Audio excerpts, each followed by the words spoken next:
अच्छा कामरान साहब, आप क्या समझते हैं जब मुज़ाकरात की बात आती है तो एक मरतबा फिर से वही तमाम मौज़ूआत जो होते हैं वो ज़ेर गुफ्तगू आ जाते हैं, जैसे कि जौहरी हथियार, यूरेनियम की अफजूदगी, बारहा उसी का जिक्र किया जाता है। आप समझते हैं कि जब इस दफ़ा ईरान दूसरे मुज़ाकरात के दौर के लिए आ रहा है तो वो इस तमाम चीज़ों के लिए तैयार होकर आएगा, तमाम जवाबात तैयार लेकर आएगा? जी कामरान साहब।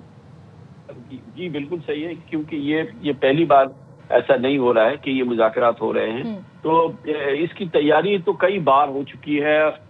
मामलात क्या हैं, सवालात क्या हैं, इश्यूज क्या हैं, उसके जवाब में ईरान की पोजीशन क्या है, अमेरिका की पोजीशन क्या है, ये सब तय है। इनकी बातें इन मामलात पे बहुत हद तक जो है वो कई बार ये मिल चुके हैं और इनमें तय हो चुकी है। जो जो दूसरे मामलात हैं वो बड़े हसास नौइयत के भी हैं, जिसमें ज़्यादातर ताल्लुक ईरान के जौहरी प्रोग्राम के साथ है, और वो जौहरी प्रोग्राम के हवाले से भी मुज़ाकरात बहुत हद तक आगे हो चुके हैं। तो अब सिर्फ रह गई है एक विल और एक ख्वाहिश और एक तहिया, जो कि अगर वाशिंगटन में और तेहरान में हो गया है कि हमें जो है वो किसी न किसी सतह पे हमें कोई समझौता करना है, एक को एग्जिस्ट करने की बात। और मिसाल के तौर पे इसमें कोई रॉकेट साइंस नहीं है कि पहला जो कॉन्फिडेंस बिल्डिंग मेजर हो सकता है वो ये हो सकता है कि ईरान ने भी एक बार ऐलान किया, अभी की बात है, हमने देखा 10 दिन पहले कि उन्होंने कुछ वक्फे के लिए स्ट्रेट ऑफ होर्मुज को खोल दिया।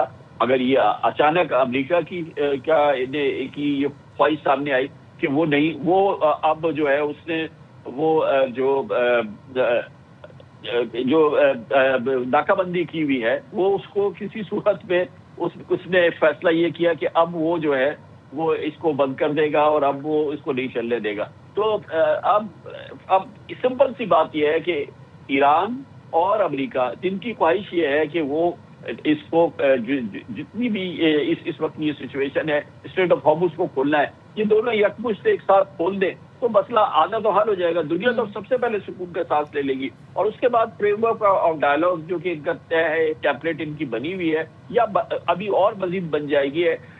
मेमोरेंडम ऑफ अंडरस्टैंडिंग की जो बड़ी शिटें हैं वो भी तय हो चुकी हैं, तो वो उस पर फिर मुज़ाकरात आगे चल सकते हैं। मगर इब्तिदान तो बहुत अच्छे तरीके से ये मसला हल हो सकता है कि सिर्फ ये कि स्ट्रेट ऑफ हॉर्मुज खोल दे, ईरानियंस अपने तरफ से खोल दे और अमेरिकन जो हैं वो अपनी तरफ से खोल दे। तो ये और इससे जो है वो दुनिया में जो एक तशन्नुज की कैफियत है वो फौरी तौर पे खत्म हो जाएगी और एक अच्छी मुज़ाकरात के लिए राह हमवार हो जाएगी। और फिर वो मुज़ाकरात चलते रहे, वो चाहे कई हफ्ते चले या वो करें, लेकिन क्योंकि देखिए जंग तो खत्म हो चुकी है। ये जो सीज फायर है वो तो प्रेसिडेंट ट्रंप कह चुके हैं कि उसकी कोई मुद्दत नहीं है। तो जब जंग खत्म हो गई, स्ट्रेट ऑफ हॉर्मुज खुल गया और बातचीत शुरू हो गई, तो समझिए ना कि 75% तो मसला हल हो गया ना। उसके बाद फिर जो है वो फिर प्रॉपर मुज़ाकरात जो है वो आगे चल सकते हैं। और अगर और इसको करने के लिए कोई बहुत ज्यादा वक्त नहीं चाहिए। ये पीर की सुबह जब बाजार और मार्केट खुले उससे पहले ये फैसला हो सकता है और दुनिया जो है सुख का सांस पीर को ले सकती है।